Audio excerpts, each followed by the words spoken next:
جی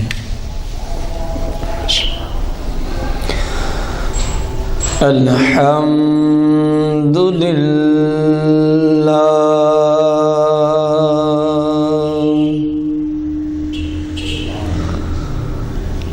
الحمد للہ رب العالمین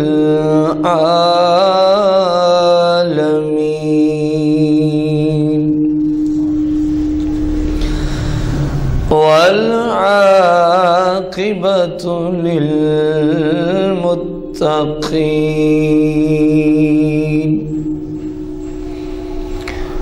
والصلاة والسلام على سيد الأنبياء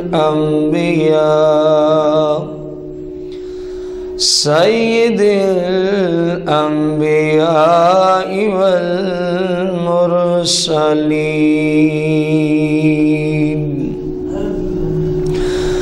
وعلى آله وأصحابه وأزواجه وعلماء أهل السنة أجمعين أما بعد فأعوذ بالله من الشيطان الرجيم بسم الله الرحمن الرحيم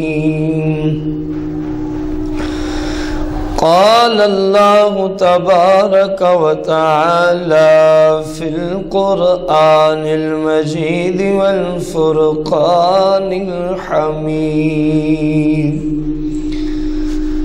إن الله وملائكته يصلون على النبي يا أيها الذين آمنوا صلوا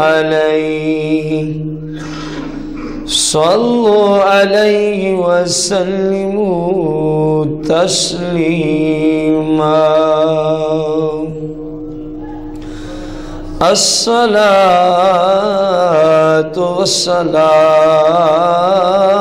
عليك يا سيدي يا رسول الله الصلاة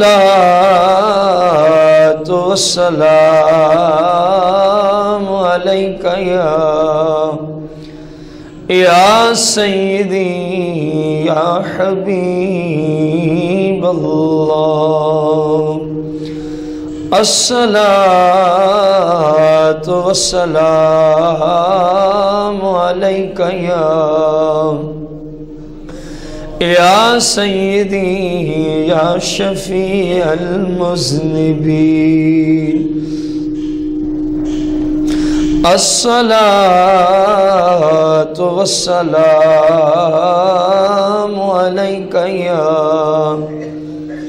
يا سيدي يا رحمة للعالمين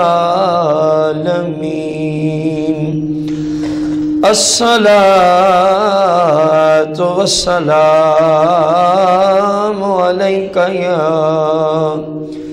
يا سيدي يا جد الحسن والحسين مولاي صل وسلم دائما أبدا على حبيبك خير الخلق كلهم.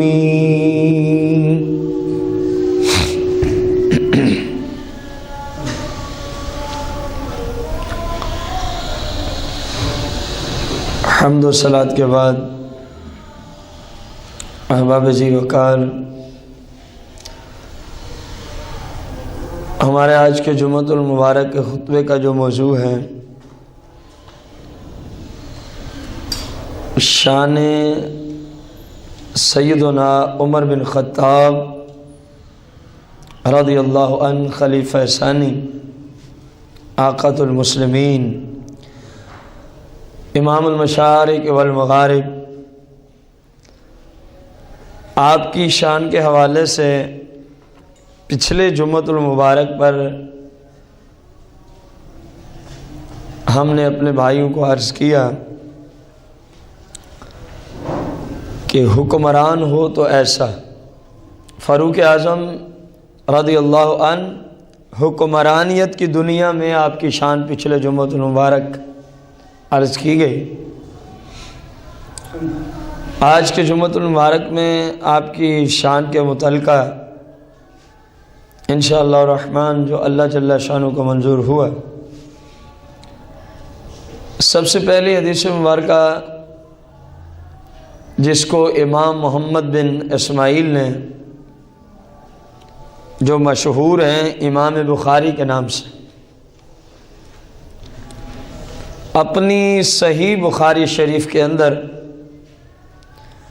کتاب و فضائل اصحاب النبی علیہ الصلاۃ والتسلیم،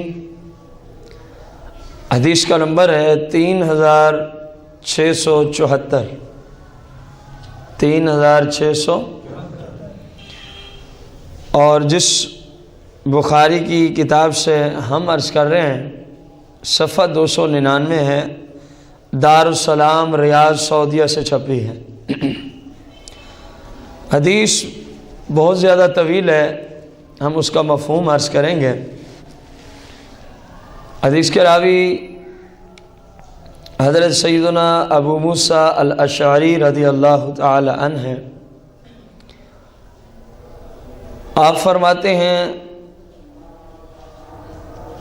ایک دن میں نے اپنے گھر وضو کیا، پھر اپنے آپ پر میں نے لازم کیا کہ آج کا دن جو ہے میں سرکار صلی اللہ علیہ وسلم کے ساتھ ہی بسر کروں گا، پورا دن آج میں سرکار مدینہ کے ساتھ ہی بسر کروں گا۔ قال فجاء المسجد فسأل عن النبی صلی اللہ علیہ وسلم،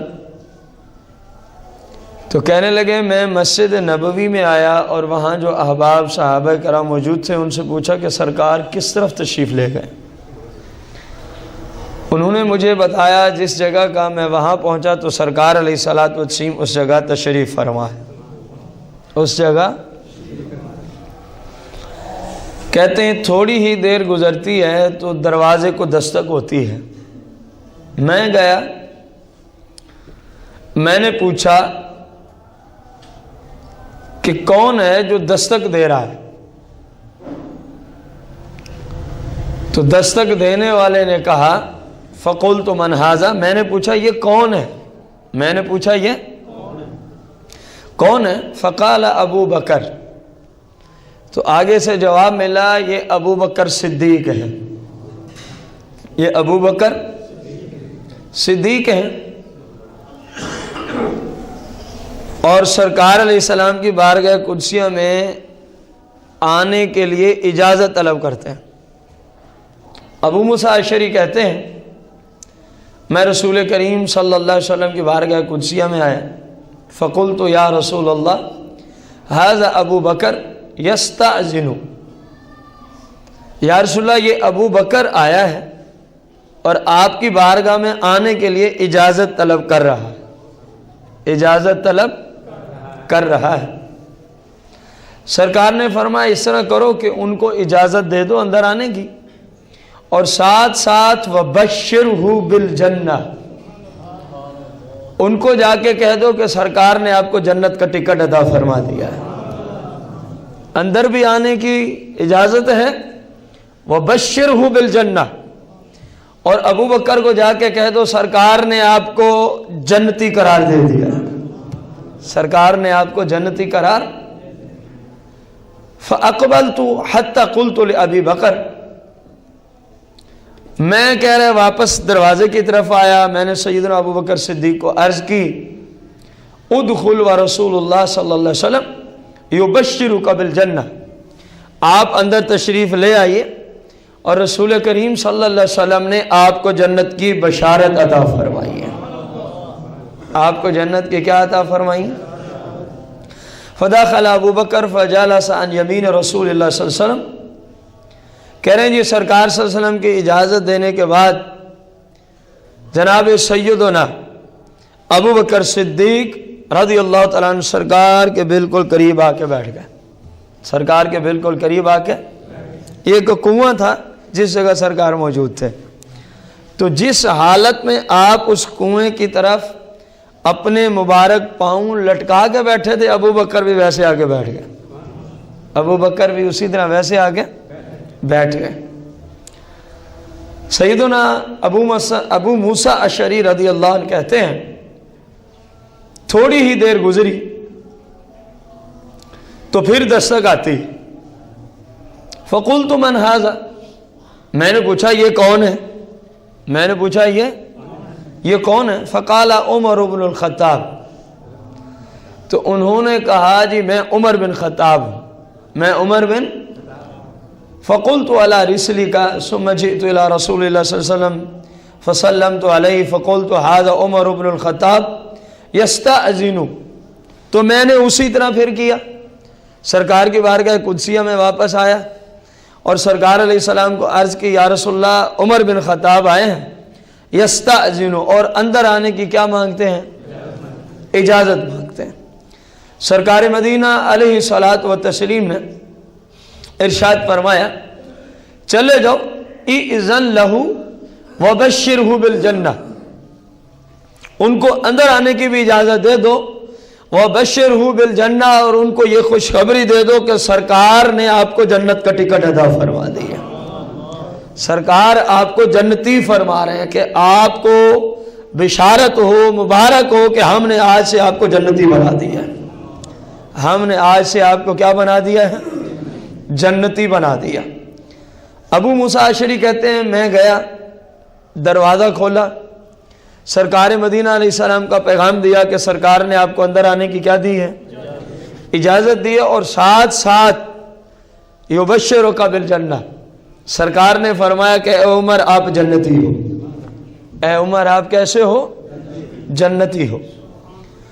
کہتے ہیں تھوڑی دیر گزری تو پھر دستک ہوئی، فقلت من ھذا، میں نے پھر کہا یہ کون ہے دستک دینے والا؟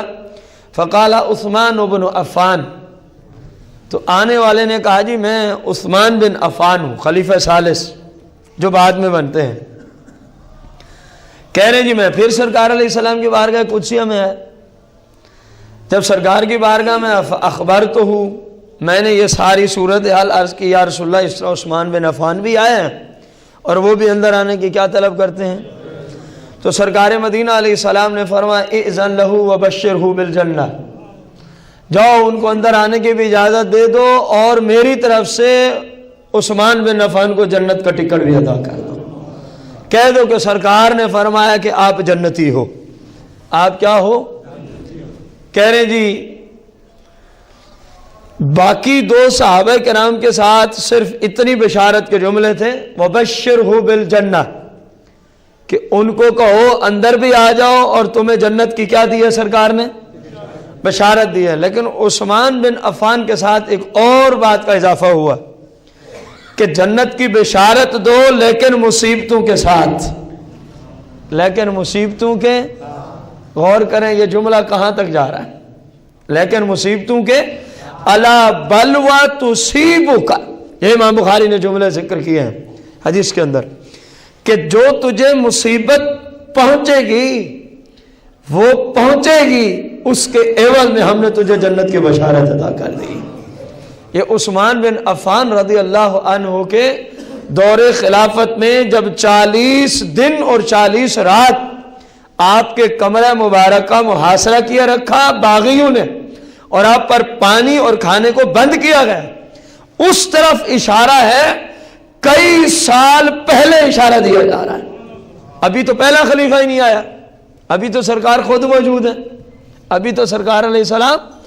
امام بخاری لکھتے ہیں سرکار نے ابو موسیٰ اشعری کو کہا کہ ان کو جنت کی بشارت دو، لیکن یہ ساتھ کہو کہ مصیبتوں کے بعد، مصیبتوں کے، گویا سرکار جو کئی سال بعد میں کام ہونا تھا، سرکار مدینہ اس کو پہلے ہی دیکھ رہے تھے۔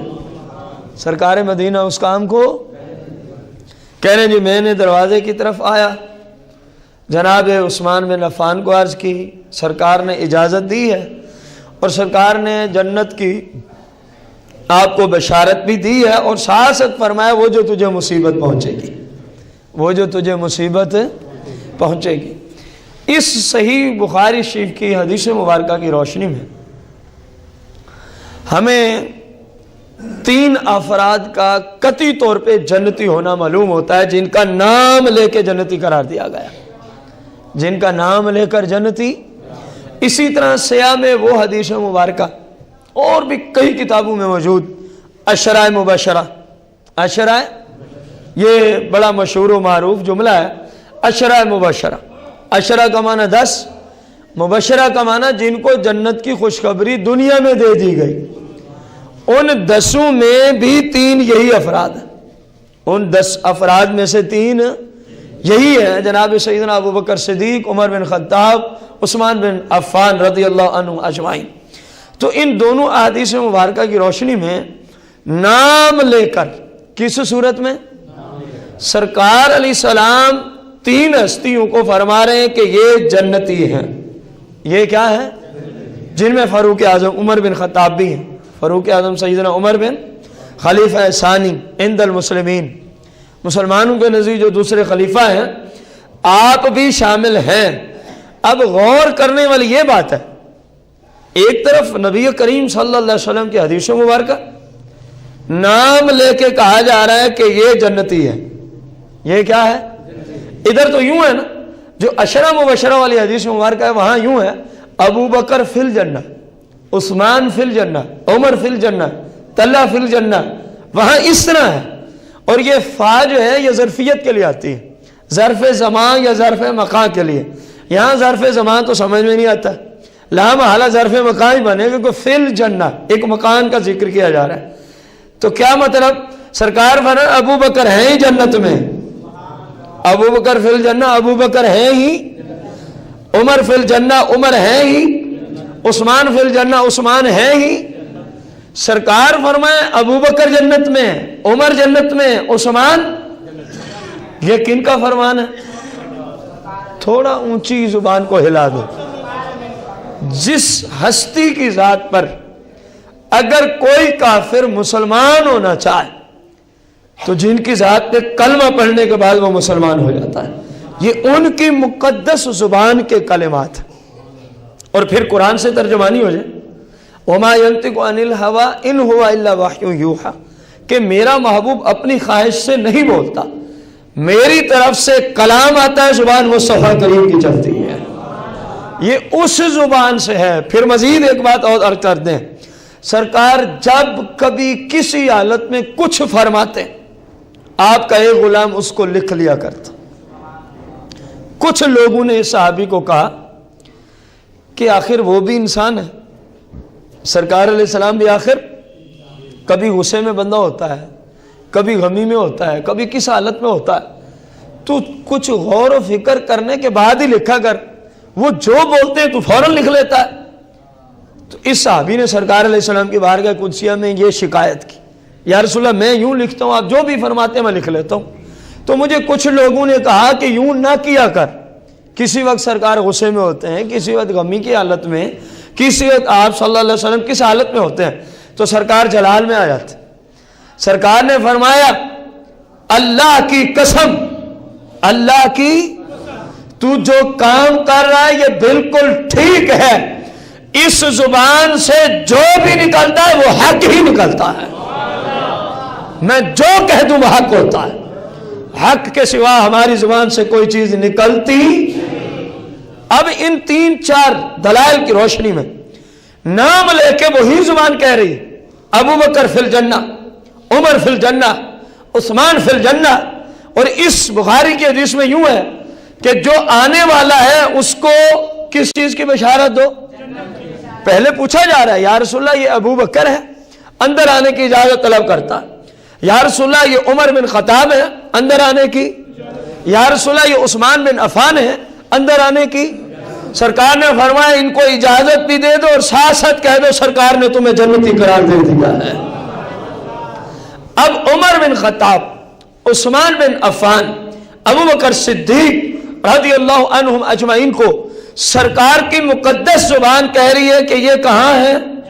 اونچی بولے کہاں ہے؟ آج کوئی سر پھرا کھڑا ہو کر اسٹیج پہ بیٹھ کر یا اپنی غلیظ کتب کے اندر یہ لکھ دے کہ سرکار کے بعد ابو بکر بھی معاذ اللہ کافر ہو گئے تھے، سرکار کے بعد ابو بکر معاذ اللہ عمر بھی کافر ہو گئے تھے، سرکار کی زہری پردہ فرمانے کے بعد معاذ اللہ حضرت سیدنا عثمان بن عفان بھی کافر ہو گئے تھے، میں اپنے بھائیوں سے اور باذریعہ انٹرنیٹ جہاں تک یہ ہماری آواز حق پہنچے گی سب سے میں انصاف چاہتے ہوئے پوچھتا ہوں، ان بےایمانوں کا قول درست مانا جائے یا رسول کریم کی زبان برحق کو کہ جس سے سوائے حق کے کوئی اور چیز نکلتی؟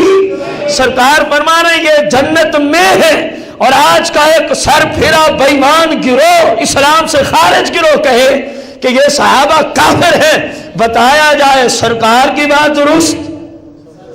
بولو تو صحیح یار، بتایا جائے، فیصلہ کیا جائے ان بےایمانوں کا قول غلط ہے کہ نہیں؟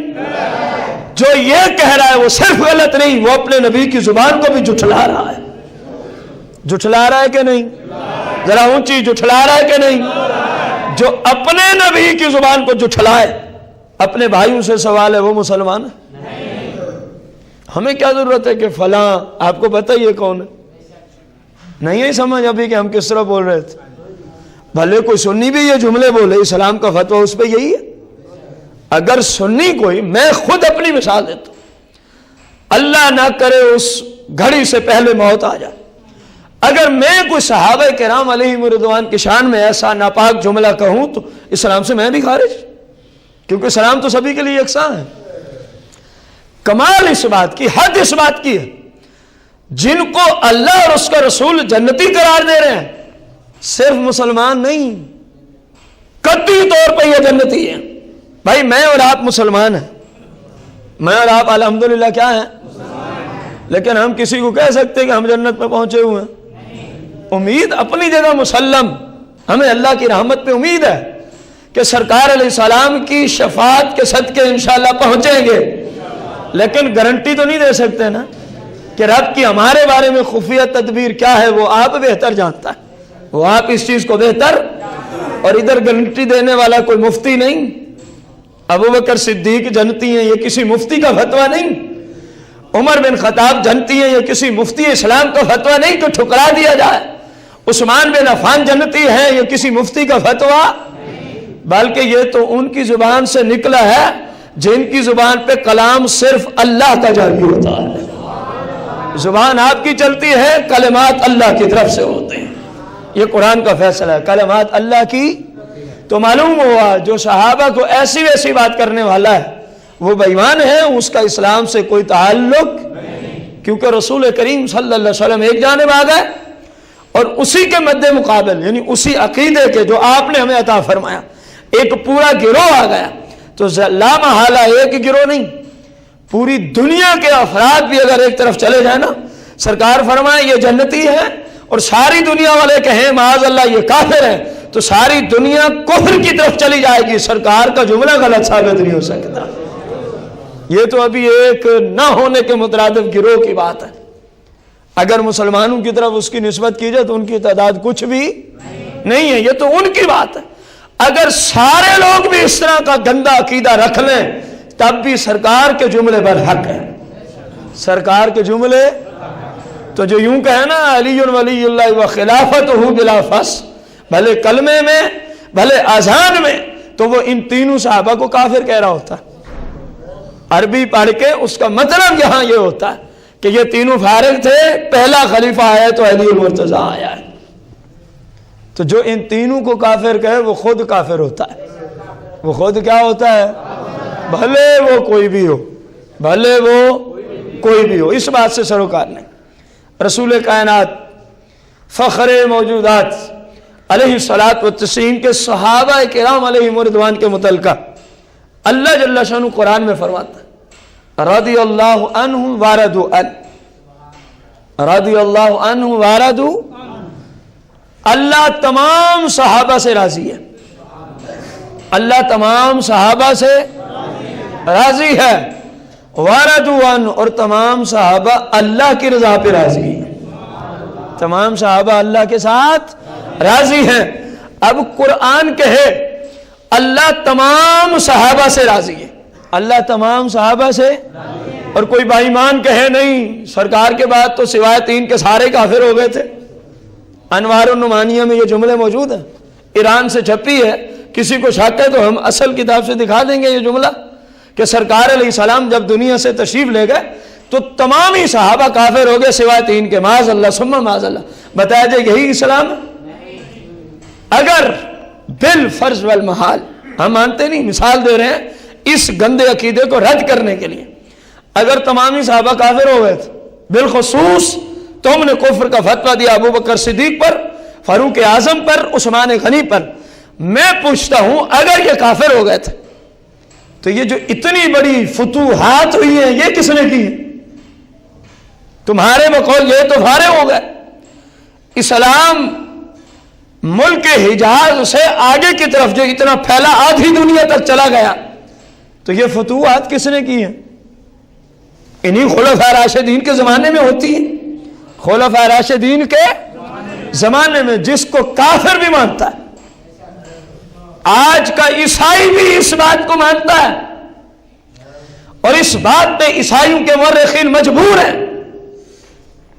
کاش وہ کہتے ہیں، عمر بن خطاب رضی اللہ عنہ کی شان میں کہتے ہیں کہ اگر اس جیسا، یعنی عمر بن خطاب جیسا اسلام کے پاس ایک اور عمر ہوتا تو پوری دنیا میں اسلام کا جھنڈا لہرا دیتے۔ جن کے بارے میں کافر یہ جملے لکھے، بے ایمانو تم اپنے آپ کو بھی مسلمان کہتے ہو، ایسی ہستی پہ کفر کے فتوے، ایسی ہستی پہ، اور ایسی گندی گندی غلط فاسد و باطل قسم کی قرآن مجید فرقان حمید کی آیات بینات میں جہاں گناہ، زنا، بے حیائی، فحاشی مراد ہوتی ہے، وہاں معاذ اللہ ان تینوں صحابہ کو فٹ کر دیتے ہیں۔ ہمارے پاس کتب موجود ہے، ہم دکھانے کو تیار ہیں، اوریجنل چھاپا ایران کا۔ اللہ فرمانا نا بے حیائی کے قریب نہ جاؤ، فحاشی کے قریب نہ جاؤ، زنا کے قریب نہ جاؤ، یہ نیچے لکھیں گے بے حیائی سے مراد معاذ اللہ ابو بکر ہے، فحاشی سے مراد معاذ اللہ ثم معاذ اللہ عمر بن خطاب ہے، معاذ اللہ ثم معاذ اللہ فلاں کام سے مراد جو ہے وہ عثمان غنی ہے۔ کیا اسی طرح قرآن اسی کام کے لیے نازل ہوا تھا؟ قرآن تو ان کی شان بیان کرے، رضی اللہ عنہم ورضوا عنہ، اللہ سرکار کے تمامی صحابہ سے راضی ہو گیا، اللہ سرکار کے تمامی صحابہ سے راضی ہو گیا۔ اور ایک اور مقام پہ اللہ جل شانہ ارشاد فرماتا وَكُلًّا وَعَدَ اللَّهُ الْحُسْنَى، اللہ نے سرکار کے تمامی صحابہ کے ساتھ حسنہ کا وعدہ کر لیا ہے۔ وَكُلًّا تمامی، وَعَدَ اللَّهُ اللہ نے وعدہ کیا تمامی سے، الحسنى ای الجنہ، اللہ نے حسنہ کا وعدہ کیا تمامی صحابہ سے، اور حسنہ سے مراد کیا ہے؟ قرآن کہے سرکار کے تمامی صحابہ کیا ہیں؟ جنتی ہیں۔ بولو نا یار، تمامی صحابہ کیا ہیں؟ قرآن کہہ رہا ہے، ہم اپنے گھر سے تو نہیں عرض کر رہے، قرآن کہہ رہا ہے سرکار کے تمامی صحابہ، اور تمامی میں سیدنا امیر معاویہ رضی اللہ تعالیٰ عنہ بھی آتے ہیں۔ یاد رہے، سیدنا امیر معاویہ رضی اللہ تعالیٰ عنہ بھی تمامی صحابہ میں آتے ہیں۔ کئی سنی لا علمیت کی بنا پر، جہالت کی بنا پر، معاذ اللہ ثم معاذ اللہ، جب یزید کے پیچھے پڑتے ہیں تو امیر معاویہ کو بھی ساتھ لعن طعن کرتے ہیں۔ سن لیں، ہمارے نزدیک امیر معاویہ رضی اللہ تعالیٰ عنہ کے خلاف بکنے والا کتب میں موجود ہے، جہنمی کتوں میں سے ایک کتا کہلاتا ہے، جہنمی کتوں میں سے ایک، جو سیدنا صحابی رسول امیر معاویہ رضی اللہ تعالیٰ عنہ کے خلاف بکے، وہ بھلے اپنے آپ کو سنی کہے، تب بھی ہماری کتب کہتی ہیں وہ جہنمی کتوں میں سے ایک کتا ہوتا۔ سرکار کے سارے صحابہ جنتی ہیں، سارے صحابہ عادل ہیں، متقی ہیں، پرہیزگار ہیں، کسی صحابی کا ذکر اگر کرنا ہے تو اچھائی کے ساتھ اجازت ہے، برائی کے ساتھ کسی کے ذکر کرنے کی اسلام اجازت دیتا یہ یاد رکھ۔ رسول کائنات فخر موجودات علیہ الصلاۃ والتسلیم ارشاد فرماتے ہیں، اس حدیث کے راوی ابو ہریرہ، صحیح بخاری میں کتاب و فضائل اصحاب نبی علیہ السلام میں حدیث کا نمبر 3680 3680 ہے۔ ابو ہریرہ کہتے ہیں کہ سرکار فرماتے ہیں میں رات سویا ہوا تھا تو رات کے اسی عالم میں جنت میں جا پہنچا۔ کہاں جا پہنچا؟ میں جنت میں جا پہنچا۔ فَإِذَا إِمْرَأَةٌ تَتَوَضَّأُ إِلَى جَانِبِ قَصْرٍ، تو میں نے ایک محل دیکھا بڑا حسین و جمیل جو صرف سونے سے بنایا گیا تھا۔ کس چیز سے بنا تھا؟ سونے سے، ذهب، گولڈن سے۔ اس کی ایک جانب ایک عورت وضو کر رہی تھی۔ فَقُلْتُ لِمَنْ هَذَا الْقَصْرُ، تو میں نے فرشتوں سے سوال کیا یہ محل کس مقدس ہستی کا ہے؟ یہ ٹوٹلی سونے سے تعمیر کیا گیا ہے، یہ کس ہستی کا محل ہے؟ فَقَالُوا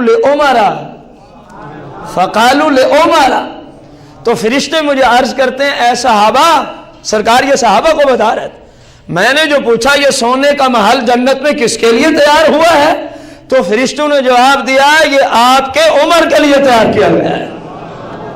عمر بن خطاب فاروق اعظم خلیفہ ثانی امام المشارق والمغارب، آپ کے لیے یہ تیار کیا گیا۔ فذکرت غیرتہ، سرکار فرمانے مجھے عمر تیری غیرت یاد آ گئی، مجھے وہاں تیری غیرت یاد آ گئی۔ فولیت مدبرا، میں اندر نہ گیا، میں واپس ہی آ گیا، میں اس محل کے اندر نہیں گیا، تیری غیرت کی وجہ سے میں واپس آیا۔ فبکا عمر، تو سیدنا عمر بن خطاب شہنشاہ عدالت نے جب اتنا سنا یا رسول اللہ کیا میں آپ پہ بھی غیرت کھاتا؟ فبکا عمر، تو سیدنا عمر نے رونا شروع کر دیا، سیدنا عمر بن خطاب نے رونا۔ فبکا عمر قالو، اور عرض کرنے لگے جناب عمر یا رسول اللہ یہ کس طرح ہو سکتا ہے کہ میں آپ پہ بھی غیرت کھاتا، آپ اندر چلے جاتے، آپ میرے محل میں چلے جاتے۔ تو سرکار مدینہ علیہ الصلاۃ والتسلیم کے اس صحابی کی کتنی بڑی فضیلت کہ سرکار فرمایا کہ میں نے خود دیکھا ہے جنت میں ایک سونے کا، اور جب میں نے پوچھا فرشتوں سے کہ یہ کس کے لیے اللہ نے بنایا تو جواب کیا ملتا ہے؟ یہ آپ کے عمر کے لیے بنا ہے، یہ آپ کے عمر بن خطاب کے لیے بنا ہے۔ جس ہستی کی اتنی بڑی شان ہو، جس ہستی کو رسول کریم صلی اللہ علیہ وسلم وقتاً فوقتاً کبھی اس اعتبار سے جنت کی بشارت، کبھی اس اعتبار سے جنت کی بشارت۔ اب انداز دیکھیں، اب یہ بھی بتا دیا کہ میں نے وہ محل بھی دیکھ لیا ہے عمر جو تجھے رب نے عطا کرنا ہے۔ وہ محل کس چیز کا بنا ہوا ہے؟ سونے کا بنا ہوا ہے۔ غور کیا جائے، جناب عمر بن خطاب کا محل کہاں دیکھا؟ کس نے دیکھا؟ کوئی میں نے یا آپ نے تو دیکھا نہیں، کوئی خواب ادھر سے ادھر ہو جائے، یہ تو سرکار علیہ السلام کی ذات دیکھ رہی ہے، جن کا خواب یا عام حالت میں دیکھنا یکساں ہے، جاگتے ہوئے دیکھیں تب بھی وہی بات ہے، خواب میں دیکھیں تب بھی، کیونکہ میرے اور آپ کا خواب حجت نہیں، نبی کا خواب حجت ہے۔ نبی کا خواب کیا ہوتا ہے شریعت میں؟ حجت ہوتا ہے۔ اگر کوئی کہے ہم تو مانتے ہی نہیں، تو پھر ہم کہیں گے تم نہیں مانتے تو پھر جناب ابراہیم خلیل اللہ سے پیچھو بیٹے کو کوئی لٹا دیا تھا خواب دیکھ کے؟ یہ تو قرآن ہے نا۔ نبی کا خواب اگر حجت نہیں مانتے تم، ممکن ہے جو نبی کو اپنے جیسا کہ وہ کہ جب ہمارا نہیں تو ان کا بھی نہیں، تو ہمارا ان پہ سوال ہے۔ پھر سیدنا ابراہیم خلیل اللہ علی نبینا علیہ الصلوۃ والسلام نے جناب اسماعیل علیہ السلام کو جو لٹایا تھا وہ کوئی وحی جبریل لے کے آیا تھا؟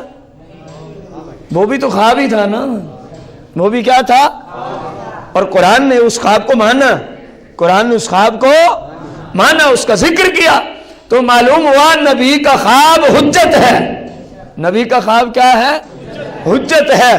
سرکار علیہ السلام نے جناب عمر بن خطاب کا محل جنت میں دیکھا، بنایا کس نے ہے؟ یار اونچی بولو. محل جنت میں عمر کے لیے بنایا کس نے ہے؟ اگر تمہاری بات ٹھیک ہے. اب میں آ رہا ہوں اپنی اس پہلی بات کی طرف کہ سرکار کے بعد معاذ اللہ سارے صحابہ کافر ہو گئے تھے سوائے 3 کے. یہ تم نے لکھا اپنی کتب میں اور تم یہ کہتے ہو اپنی سٹیجوں پر. اگر یہی بات ٹھیک ہے بالفرض والمحال تو بتایا جائے اللہ کو پتہ نہیں تھا اس بات کا؟ اللہ نے جو محل جنت میں بنایا ہے اگر اس طرح ہوتا، اگر اس طرح ہونا تو رب کو پتہ ہوتا نا کہ عمر معاذ اللہ اگلے زمانے میں کیا ہو جائے گا. معاذ اللہ ثم معاذ اللہ. ان کا رد کرنے کے لیے ہم یہ سارے جملے عرض کر رہے ہیں. یا تو کہو کہ ہمارا رب ہی جاہل ہے استغفر اللہ العظیم، تو پھر وہ تمہارا ہوگا ہمارا نہیں ہے.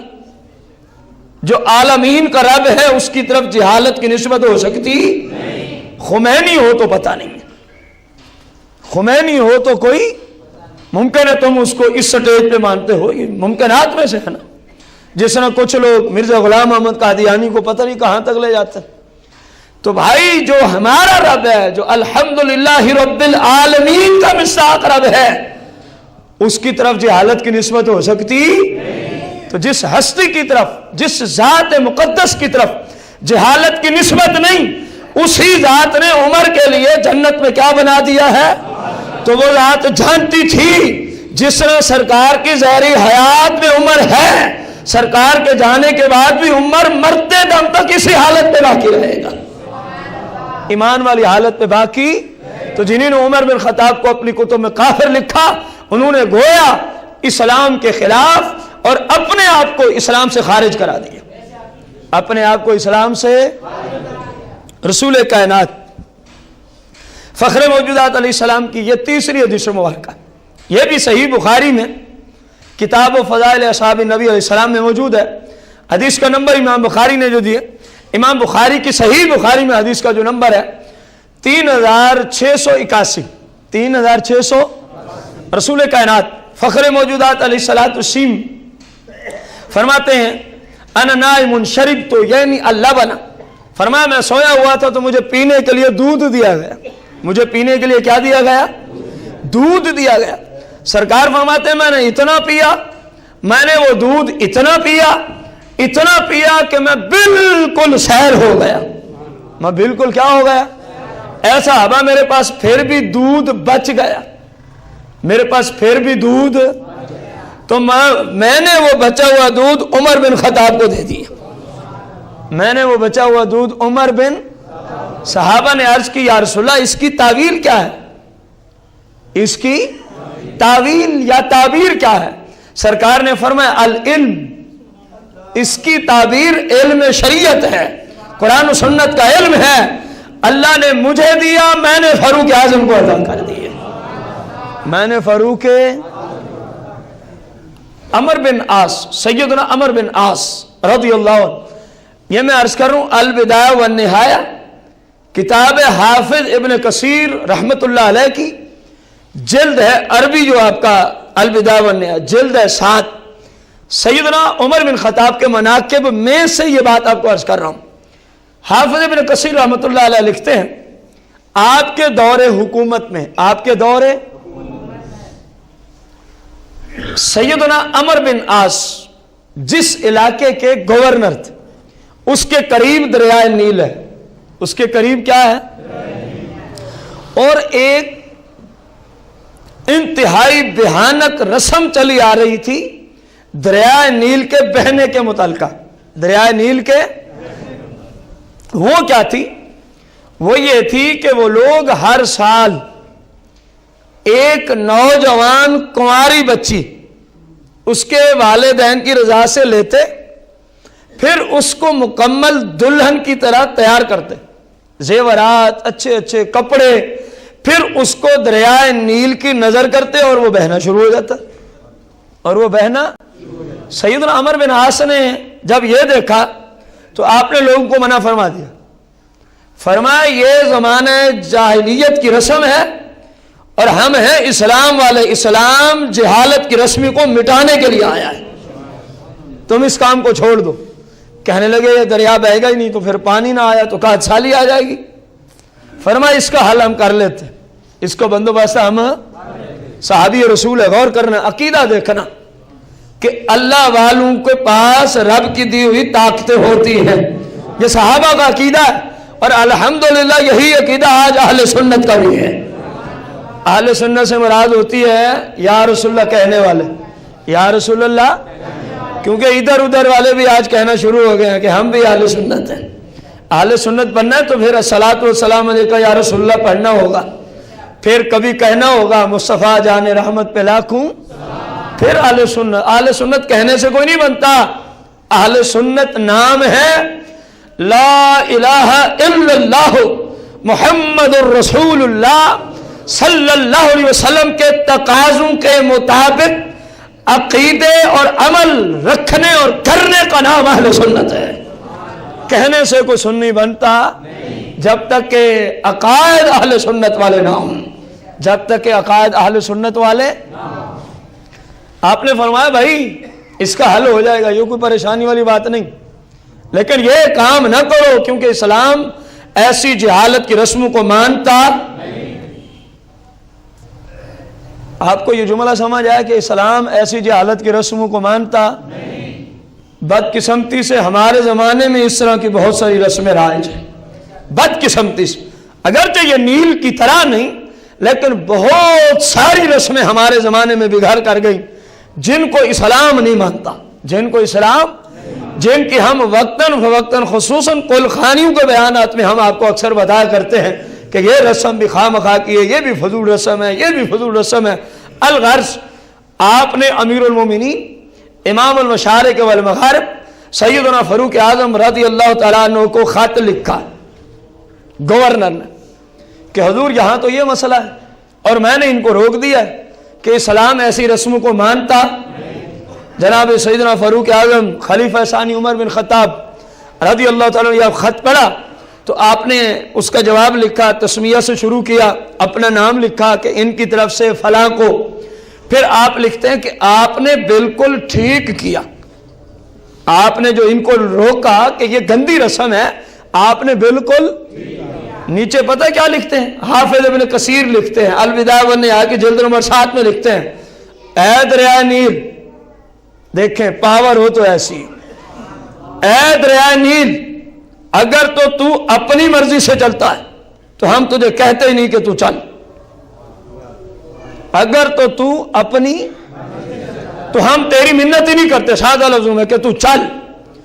اور اگر تو چلتا ہے اللہ کے حکم سے، اور یقیناً تو چلتے ہی ہے اللہ کے، تو پھر میں اللہ کا بندہ عمر بن خطاب خلیفہ ثانی تجھے کہتا ہوں اللہ کے حکم سے چل. اللہ کے حکم سے خط پہنچ گیا عمر بن عاص کے پاس. آپ لوگوں نے مجمع اکٹھا ہو گئے.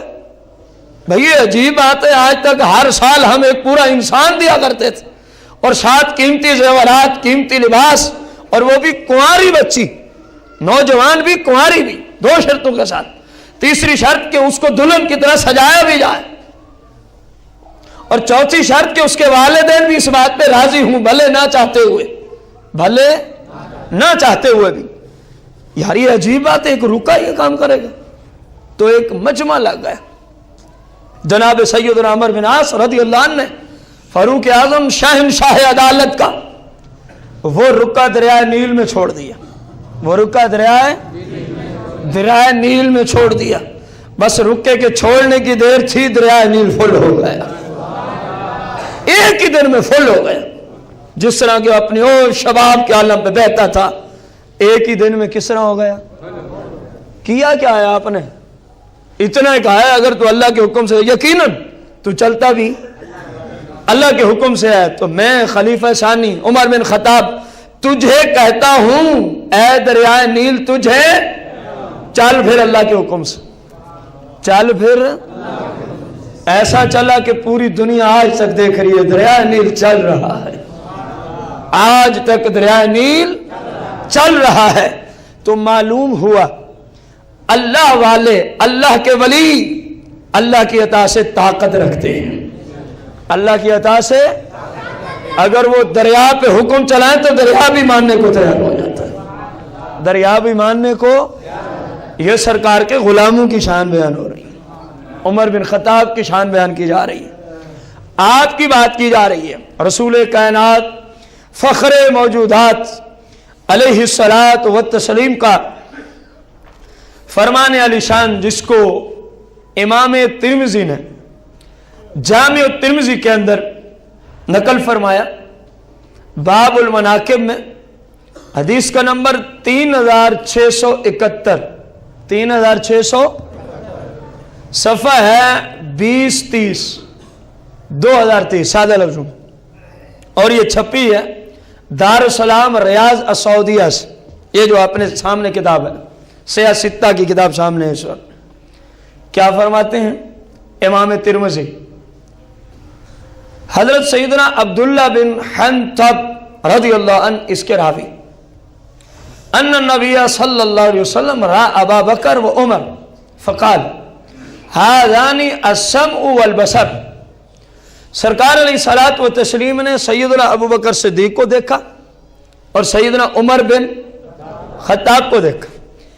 ان دونوں کو دیکھنے کے بعد آپ نے ارشاد فرمایا فقال هذان، فرمایا یہ دونوں، یہ بڑی غور سے سننے والے حدیث مبارک، فرمایا یہ دونوں السمع والبصر، یہ دونوں میرے نزدیک اس طرح ہیں جس طرح میری سماعت اور میری بصر ہے۔ گویا یہ دونوں میری سماعت اور میری بصر ہیں، میرے کان اور میری آنکھیں ابو بکر اور عمر ہیں۔ ابو بکر اور جن کو سرکار فرمائیں یہ میرے کان اور میری آنکھیں ہیں، بتائیں ایسے لوگ کبھی جہنم میں جا سکتے ہیں؟ کتنا بڑا بدمعاش ہے وہ جو ان نفوس قدسیہ کو کہتا ہے یہ غاصب تھے، جو ان نفوس قدسیہ کی طرف من گھڑت روایات پیش کر کے لوگوں کو صحابہ کے خلاف کرتا ہے، وہ کتنا بڑا دین اسلام کا دشمن ہے کہ نہیں ہے؟ کبھی باغ فدہ کو لے آئیں گے، کبھی حدیث کرتاس کو لے آئیں گے، کبھی جناب سیدہ فاطمہ زہرا سلام اللہ علیہا کی وراثت کو سامنے رکھیں گے۔ ان تمام کے تمام باتوں میں سوائے جھوٹ کے کچھ بھی نہیں ہے، سوائے جھوٹ کے۔ اگر ان میں ہمت ہے تو انہی باتوں پہ مناظرہ قبول کر لیں اہل سنت کی طرف سے ہے۔ اگر تمہارے اندر کوئی قرآن و سنت کی روشنی میں دلیل تمہارے پاس، تو پھر انہی تین باتوں پہ اپنے مسئلے کو سچا ثابت کرنے کے لیے کم از کم اہل سنت کی طرف سے مناظرہ ہی قبول کر لو۔ یہ میں نہیں کہہ رہا، آپ کے تمام ہی علماء ان کو کہتے ہیں، لیکن جو جھوٹا ہوتا ہے وہ کبھی میدان میں آتا۔ اگر ہم معاذ اللہ اللہ نہ کرے ایسے ہوتے تو کبھی یہ دعویٰ کرتے؟ ہمیں پتہ ہے کہ یہ سب جھوٹ ہے، یہ سب کیا ہے؟ جھوٹ ہے۔ جہاں تمہیں سیدہ فاطمہ زہرا سلام اللہ علیہ سرکار کی ورثاء میں سے ایک شہزادی نظر آتی ہیں، چلو میرا آپ سے ایک اور سوال ہے، کوئی شخص دنیا چھوڑ کے چلا جائے، اس کی جائیداد میں اس کی بیٹیاں وارث ہوتی ہیں یا بیوی بھی ہوتی ہے؟ اور بولو تو صحیح یار، اس طرح چپ کر کے جس طرح آپ کو مسئلہ آتا ہی نہ ہو۔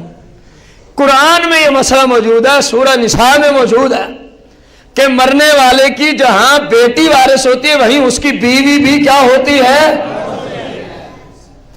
تم یہ جملہ تو بولتے ہو لوگوں کو گمراہ کرنے کے لیے، اور لوگوں کو بھی حیف ہے کہ ایسے بدماشوں کی مجالس میں چلے جاتے ہیں۔ حیف تو لوگوں کو ہے جو صحابہ کو کافر کہتے ہیں، تم ان کے پاس مناقب حسین سننے جاتے ہو۔ تمہارے گھر میں کوئی کمی ہے مناقب حسین کی؟ جھوٹ بولنے کا نام تو مناقب حسین نہیں ہے۔ قرآن و سنت کی روشنی میں کیا اہل بیت اطہار کے مناقب اہل سنت کے گھر میں کوئی کمی ہے؟ بولو تو صحیح، کوئی کمی ہے؟ کوئی کمی نہیں، اور وقتاً فوقتاً علماء اہل سنت اس پہ کلام کرتے رہتے ہیں۔ جہاں بیٹی وارث ہے وہاں بیوی بھی۔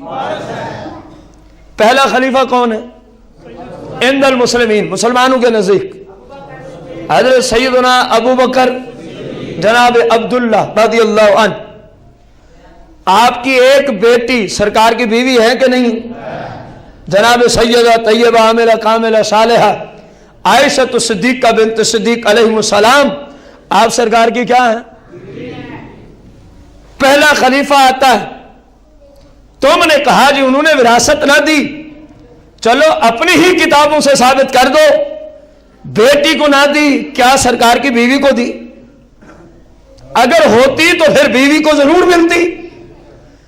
اور یہ تو ابو بکر صدیق پہلے خلیفے کی اپنی بیٹی ہے، بندہ اپنی بیٹی کو تو نہیں معلوم کرے گا نا، اور خصوصاً ایسا شخص جو تمام نبیوں کے بعد، تمام انبیاء کے بعد، اولین و آخرین میں اللہ پاک نے اگر کسی ہستی کو شان دی ہے تو ابو بکر صدیق کی ذات کو عطا فرمائی۔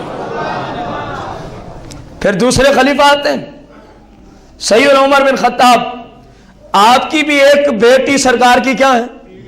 سیدتنا حفصہ علیہ السلام، سرکار کی کیا لگتی ہیں؟ بیوی۔ بتاؤ عمر بن خطاب نے اپنی بیٹی کو دیا سرکار کی وراثت؟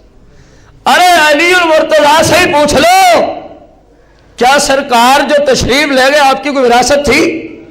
مولا کائنات سیاہ میں کہتے ہیں نبی کی وراثت مال نہیں، نبی کی وراثت علم شریعت ہوا کرتا ہے۔ مال ہے ہی نہیں نبی کی وراثت، تو دینا کس کو ہے؟ ورنہ پھر آخری جواب ہماری طرف سے، جس وقت جناب سیدنا علی المرتضیٰ خود خلیفہ بنے، خود کیا بنے؟ علی المرتضیٰ نے اپنی بیوی کا حق اپنے بیٹوں کو دیا۔ چلو پہلے تو بقول تمہارے وہ ڈرتے تھے ان سے، ہمارے نزدیک تو آپ شیر خدا ہیں۔ علی کی ایسی شان کہ آپ کی طرف بزدلی کی نسبت ہو، ہم لعنت بھیجتے ہیں ایسی شان پہ جو تم بیان کرتے ہو۔ پتہ ہے ان سے جب سوال ہو جائے علی المرتضیٰ نے پھر اپنی بیوی کے حقوق کے لیے آپ کھڑے کیوں نہ ہوئے، جبکہ امام علی مقام آپ کا بیٹا ہو کے یزید کے سامنے حکومت سے ٹکر لے رہا ہے، تو باپ کیوں نہیں ٹکر لیتا؟ کہتے نہیں آپ بس تقیہ کیے رہے۔ معاذ اللہ، اس کا دوسرے لفظ میں مانا آپ ڈرتے تھے ان سے۔ ہم تو شیر خدا کو اس حیثیت سے مانتے ہی نہیں کہ آپ اپنے حق سے اس لیے چپ رہے کہ آپ حکومت سے ڈرتے ہو، ہم اس بات کو ماننے کے لیے تیار، اور اس کی کئی دلیلیں ہمارے پاس، کئی فیصلے ایسے لا علمی میں ہو گئے جن پہ مولا کائنات کھڑے ہو گئے۔ سرکار کا حکم تو یوں تھا، اے قاضی اسلام تو نے یوں فتویٰ دیا، قاضی اسلام کو رجوع کرنا پڑا، قاضی اسلام کو کیا کرنا پڑا؟ رجوع کرنا پڑا کہ واقعی جو آپ روایت کر رہے ہیں یہ میرے ذہن میں نہیں تھی، اصل مسئلہ یوں ہے، اصل مسئلہ۔ تو ہم پوچھتے ہیں علی المرتضیٰ کرم اللہ وجہ الکریم نے حسنین کریمین کو وراثت دی تھی؟ وہ کہیں گئی تو نہیں نا، کوئی پیسے تو تھے نہیں کہ کھا گئے۔ باغ فدق جو کہتے ہیں مربوں پہ مشتمل رقبہ ہے، بتاؤ پھر علی نے دیا تھا اپنے شہزادوں کو؟ تو اس کا مطلب ہے وہ سارے سمجھتے تھے کہ نبی کی وراثت مال نہیں، رسول اللہ کی اپنی حدیث ہے بخاری مسلم میں، فرمایا نبی مال نہیں چھوڑتا وراثت، نبی وراثت میں علم شریعت چھوڑتا ہے۔ اسی لیے تو علماء حقہ کو وارث انبیاء کہا گیا، جتنا کوئی حاصل کرے گا اتنا اس نے نبی کی وراثت سے حاصل کیا۔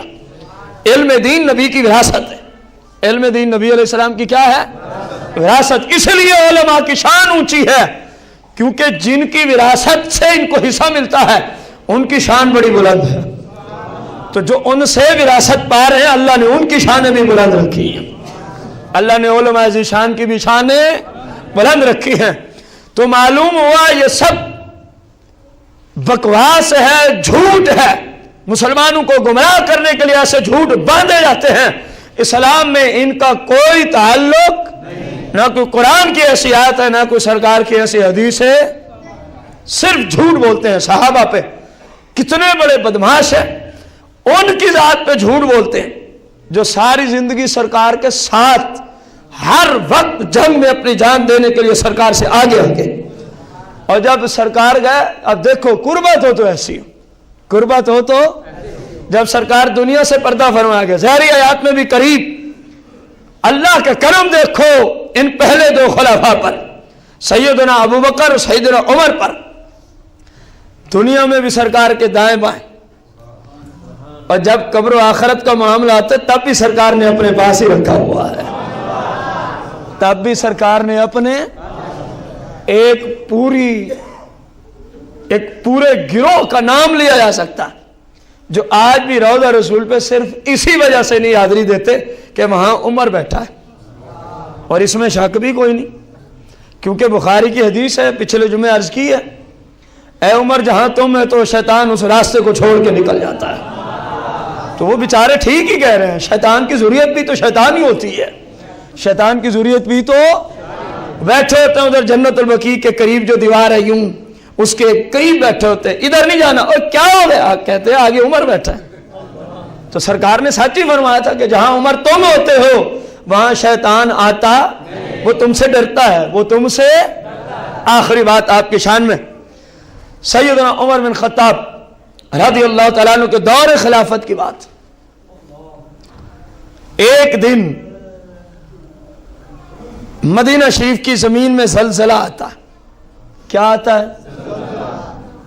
طاقت دیکھنا، چاہے تو دریا پہ لاگو کر دیں، چاہے تو زمین پہ لاگو کر دیں۔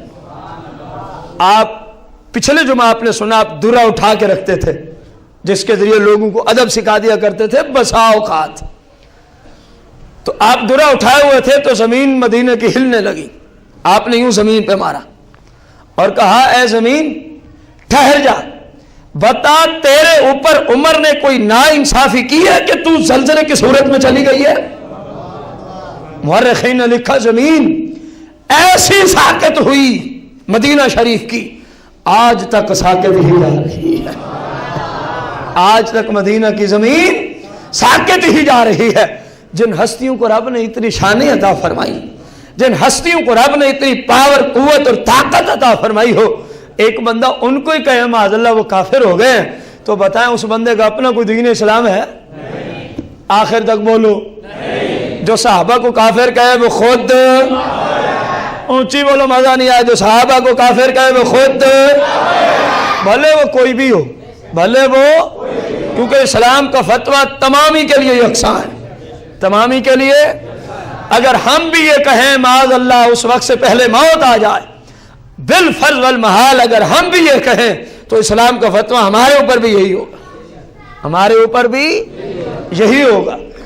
سرکار مدینہ علیہ الصلوۃ والتسلیم کے 4 خلفاء میں سے دوسرے خلیفے کی شان پہ آج دوسرا جمعۃ المبارک اختتام کو پہنچا احادیث کی روشنی میں۔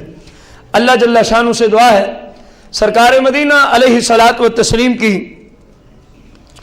بارگاہ قدسیہ میں آپ کے توسل سے ہم نے جو 2 جمعۃ المبارک سیدنا عمر بن خطاب خلیفہ ثانی شہنشاہ عدالت امام المشارق والمغارب کی فضیلت و شان پہ پڑھائے، اللہ تبارک و تعالیٰ ہمیں جو کچھ احادیث کی روشنی میں سنا اس کو یاد کر کے صحابہ، ازواج، اہل بیت، پنجت الپاک، تمام حقیقی اولیاء کی اللہ ہم سب کو سچی محبت عطا فرمائے، آمین بجاہ النبی الکریم علیہ الصلوۃ والتسلیم۔